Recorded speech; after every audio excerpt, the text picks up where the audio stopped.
Soleimani's funeral shows Trump underestimated how powerful anti-imperialism and nationalism is in Iran. The assassination of the commander of Iran's Quds force, Qassem Soleimani, came as a shock to both Iranians and Americans.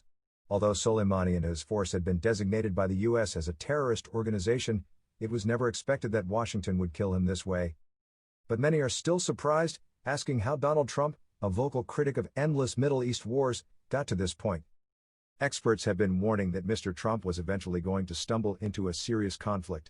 And while his more seasoned batch of initial advisors were able to stave off a potential conflict, his current circle of close aides seems to be pushing him towards conflict. The adults left the administration and they were left with no one willing or able to speak truth to Trump.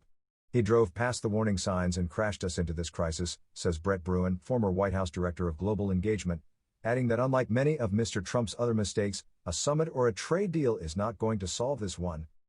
Mr. Bruen said Mr. Trump assumed that Iranian leaders were similar to the North Koreans and tried again and again to entice them with a splashy show and financial favors.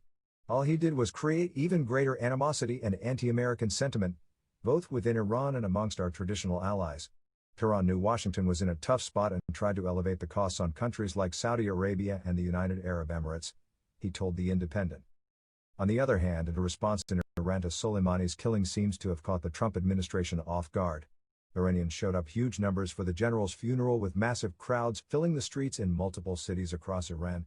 Although a controversial figure disliked and despised by many Iranian dissidents for masterminding and leading Iran's regional proxies, Soleimani's key role in the fight against ISIS brought him respect across various socio-political groups inside the country. The massive turnout for the funeral of Soleimani reminds us that the theme of anti-imperialism and nationalism is still a very powerful force in Iranian politics, said Nader Hashemi, Middle East Studies Director at the University of Denver, told The Independent. Mr. Hashemi said Soleimani's ugly role in Syria, defending Bashar al-Assad, via war crimes, is not generally known in Iran. What is also not known is his involvement in the bloody repression more recently in Iraq, where at least 500 peaceful protesters have been killed by forces linked to Soleimani. He added, any attempt to question Iranian policy in Syria or Iraq has been repressed by the Islamic Republic, hence the very one-sided view of Soleimani as a war hero among the general public. Many Syrians and Iraqis would beg to differ on these points. Many activists have been warning that the Trump administration's hawkish policy towards Iran contributes to authoritarianism inside the country and undermines prospects for democracy. Iran had seen a massive wave of anti-government protests just recently and before the killing of Soleimani. The focus of Middle East politics was on anti-government protesters demanding their rights across the region.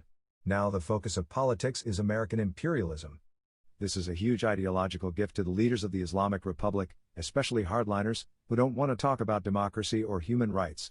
Their preferred topic of conversation is American aggression. Them a huge victory and made their job much easier, Mr. Hashemi told The Independent, adding, this is part of foreign policy towards the Middle East that has deep roots and continues until today. Iran's Supreme Leader Ayatollah Ali Khamenei weeps at Soleimani prayer.